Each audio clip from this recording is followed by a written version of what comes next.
यो दशैंमा बाबु नानीहरूको नयाँ घर, यति खुसी बाबु नानीहरू। यतिको घर बन्छ तपाईले यतिसम्म पहल गरिदिनुहुन्छ भन्ने हामीले सोचेकै थिएनौँ। पछाडिपट्टिको घर कसको घर हो? हाम्रो। यो घर पछाडि घर कसको अरे? तिम्रो घर हो?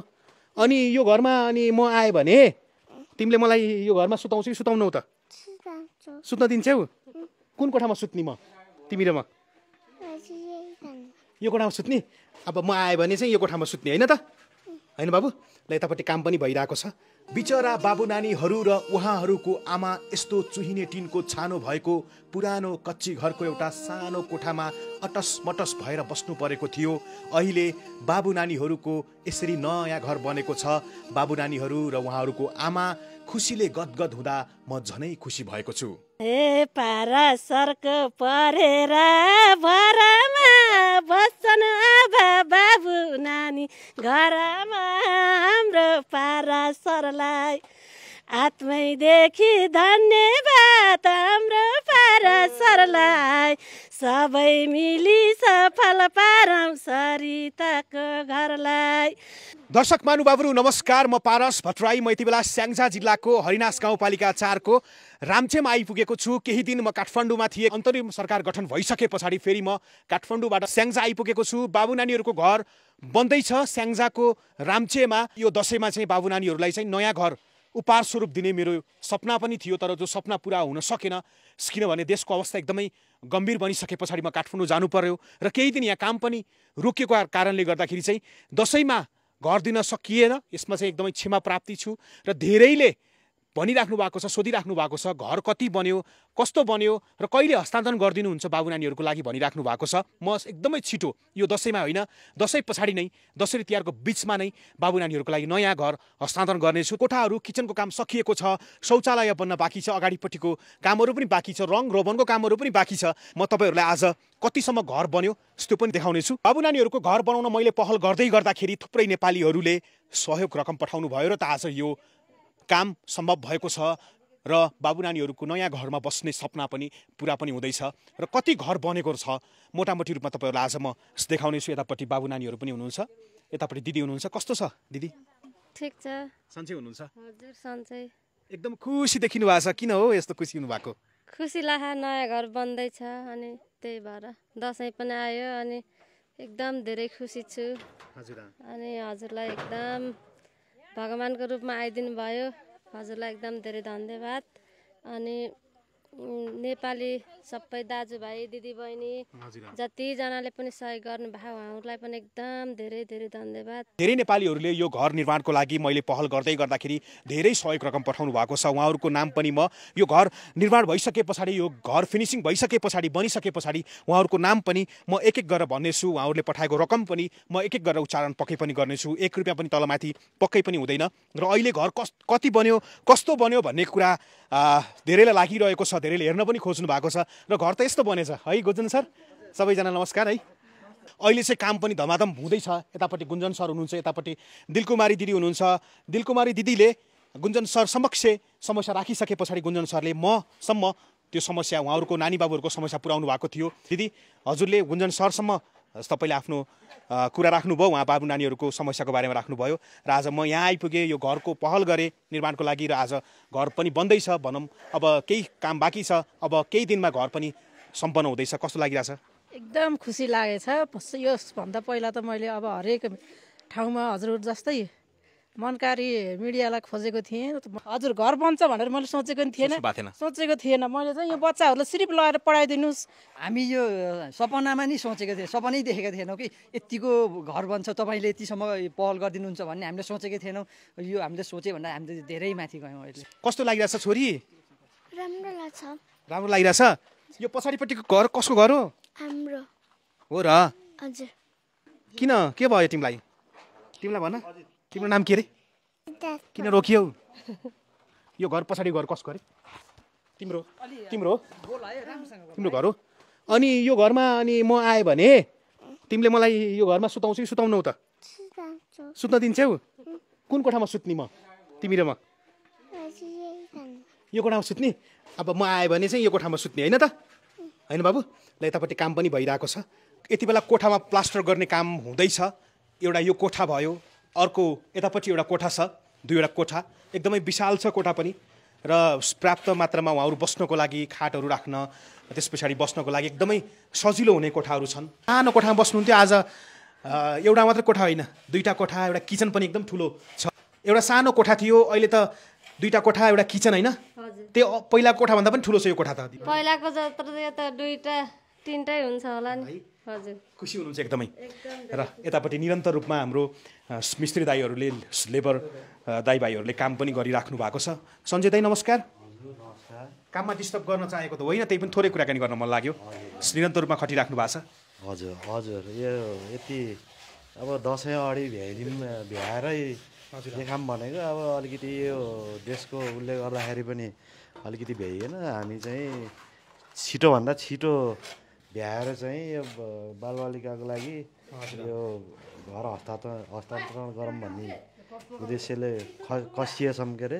अब यो काम कहिले सकिएला त? कहिलेसम्म सकिन सकिन्छ अब भन्नुहोस् त।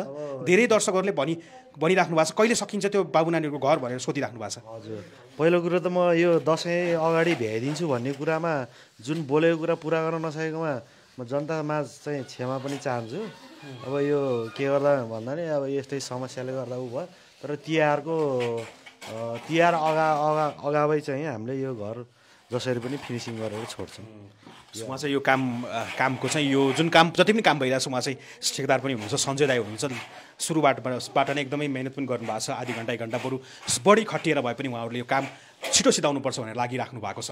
कथम कदाचित देशको अवस्थाले गर्दाखेरि केही दिन यो काम सामान नआएको कारणले गर्दा अलिक सुस्त पनि भयो, रोक्नु पनि पर्ने अवस्था थियो। यतापट्टि दाई हुनुहुन्छ, हजुरको नाम? मेरो नाम लालबहादुर। खुसी हुनुहुन्छ? खुसी हुनुहुन्न यो काम गर्दै गर्दाखेरि, बाबु नानीहरूको घर बनाउँदै गर्दाखेरि? एकदम खुसी हुनुहुन्छ है? हजुर, एकदम हुन्छ। ल, एकदमै सबैजना खुसी भएर गर्नुभएको छ, पक्कै पनि काम राम्रो नै हुन्छ। यतापट्टि एउटा कोठा, म एउटा कोठामा पसेँ र यहाँ भएको कुराहरू मैले देखाइहालेँ। प्लास्टर भएको छ, माथिपट्टि स्टिनहरू यसरी लगाइएको छ, माथिपट्टि ट्रस्ट राखेर यो फलाम यसरी हामीले बिचमा राखेर सबैतिर फलामहरू राखेर माथिपट्टि टिन राखेर यो खालको घर निर्माण गरेका छौँ। र यतापट्टि अर्को कोठा, यसको काम प्लास्टरको काम सिद्धिएको रहेछ यसको। यतापट्टिको अघि एउटा कोठामा पस्यौँ, अहिले चाहिँ हामी अर्को कोठामा पसेका छौँ। यतापट्टिको प्लास्टरको काम सिद्धिएको छ। यतापट्टि अब यो यहाँनिर चाहिँ एल्युमिनियमको झ्याल हाल्ने हो। र यहीँबाट भन्न चाहन्छु, यदि तपाईँहरू कोही हुनुहुन्छ एल्युमिनियम सम्बन्धी काम गर्ने, झ्याल ढोकाको काम गर्ने कोही हुनुहुन्छ भने तपाईँहरूले मलाई कन्ट्याक्ट गर्न सक्नुहुन्छ। तपाईँले सकेको सहयोग पनि गर्न सक्नुहुन्छ, सहजीकरण भूमिका खेलिदिनु होला। कोही तपाईँहरू यदि यो एल्युमिनियम र ढोकाको काम गर्ने कोही हुनुहुन्छ, हेर्दै हुनुहुन्छ नजिक भने, यो राम्चे नजिक हो भने, बिमारतिर हुनुहुन्छ भने कृपया फोन गरिदिनु होला, सहजीकरणको भूमिका निर्वाह गरिदिनु होला। यतापट्टि यो कोठा भइहाल्यो, यतापट्टि किचन। दाइ नमस्ते। यहाँ त दाइलाई नयाँ देख्दैछु म त। हजुर, म नयाँ भनौँ भर्खर घरमा आइपुगेँ। घरमा कहाँबाट आउनुभयो नि? म अहिले बाहिर कुवेत भन्ने ठाउँबाट आएको।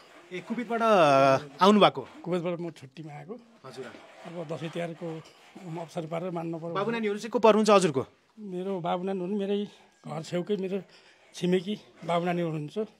कस्तो लागिरहेको छ दाइ अब यहाँ म आइसके पछाडि यो खालको काम हुँदैछ, तपाईँहरूले सबैले सपोर्ट गर्नुभएको छ? एकदम धेरै खुसी लाग्छ। तपाईँले यति गर्नुभयो, यहाँसम्म गर्नुभयो। बाबु नानीको भविष्य केही धेरै नै राहत भयो, बाबु नानीलाई सहज धेरै भयो। पहिला दसैँमा आउँदाखेरि उहाँहरूको अवस्था जुन देख्नुहुन्थ्यो र अहिले दसैँमा आउँदाखेरि जुन देख्नुभयो, के फरक पाउनुभयो? धेरै कुराको फरक पाएँ। पहिलेको त उहाँहरूलाई बस्नको लागि उहाँहरूको लागि घाँस बाँस र कपासकै मेन आवश्यक यो थियो। यो पनि बाबुको लागि भोलि भविष्यको लागि धेरै राम्रो सहज भयो। त्यसको हजुर, यहाँ त किचन। अब यहाँ किचनमा कहिलेकाहीँ म यहाँ आइपुगेँ भने होइन दिदी, यहीँ बसेर खाना खुवाउनुहुन्छ नि मजाले? खुवाउँछु बाबु, मलाई खाना खुवाउँछौ? खाना मासु कसले पकाउने, मैले कि मम्मीले पकाउने? मासु मैले पकाउने? ल, मैले पकाएको मासु मिठो हुन्छ भनेर बाबुले भन्छ नि। ल, यो बनिसके पछाडि पकाइ पनि बाबु नानीहरूलाई खाना पकाएर म पकाइ पनि खुवाउनेछु। र धेरैले हेर्न खोज्नु भएको थियो, अलिकति बाहिरपट्टि जाउँ। कोठाहरू यिनै हो। यतापट्टि एउटा टोयलेट र बाथरुमको काम हुन चाहिँ यतापट्टि बाँकी छ। टोयलेट र बाथरुम चाहिँ यहाँनिर हुन्छ।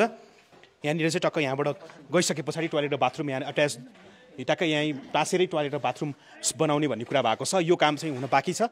अब यो काम बाहिरपट्टि काम सकिसके पछाडि यो टोयलेटको काम पनि, यहाँ बाथरुम पनि हुन्छ, टोयलेट र बाथरुम सँगसँगै राख्ने हो। धेरैले हेर्न खोज्नु भएको थियो घर कस्तो बन्यो, कति बन्यो, घर बनिसके पछाडि कस्तो देखिएको छ भनेर धेरैले हेर्न पनि खोज्नु भएको थियो। आज चाहिँ म यहाँ आइपुगेको छु। यतापट्टि दिदी नमस्ते सन्चै हुनुहुन्छ एकदम हजुर सन्चै हुनुहुन्छ एकदम ठिक छ हजुरले त धेरै गीत गाउनु भयो भनेर एकदम मलाई धेरैले भन्नुहुन्छ कति मिठो गीत गाउनु भयो तपाईँको लागि भनेर त दिदीलाई काठमाडौँ लिएर जानु पर्यो गीत रेकर्ड गर्न भन्नुभएको ल जाऊ न त एक दिन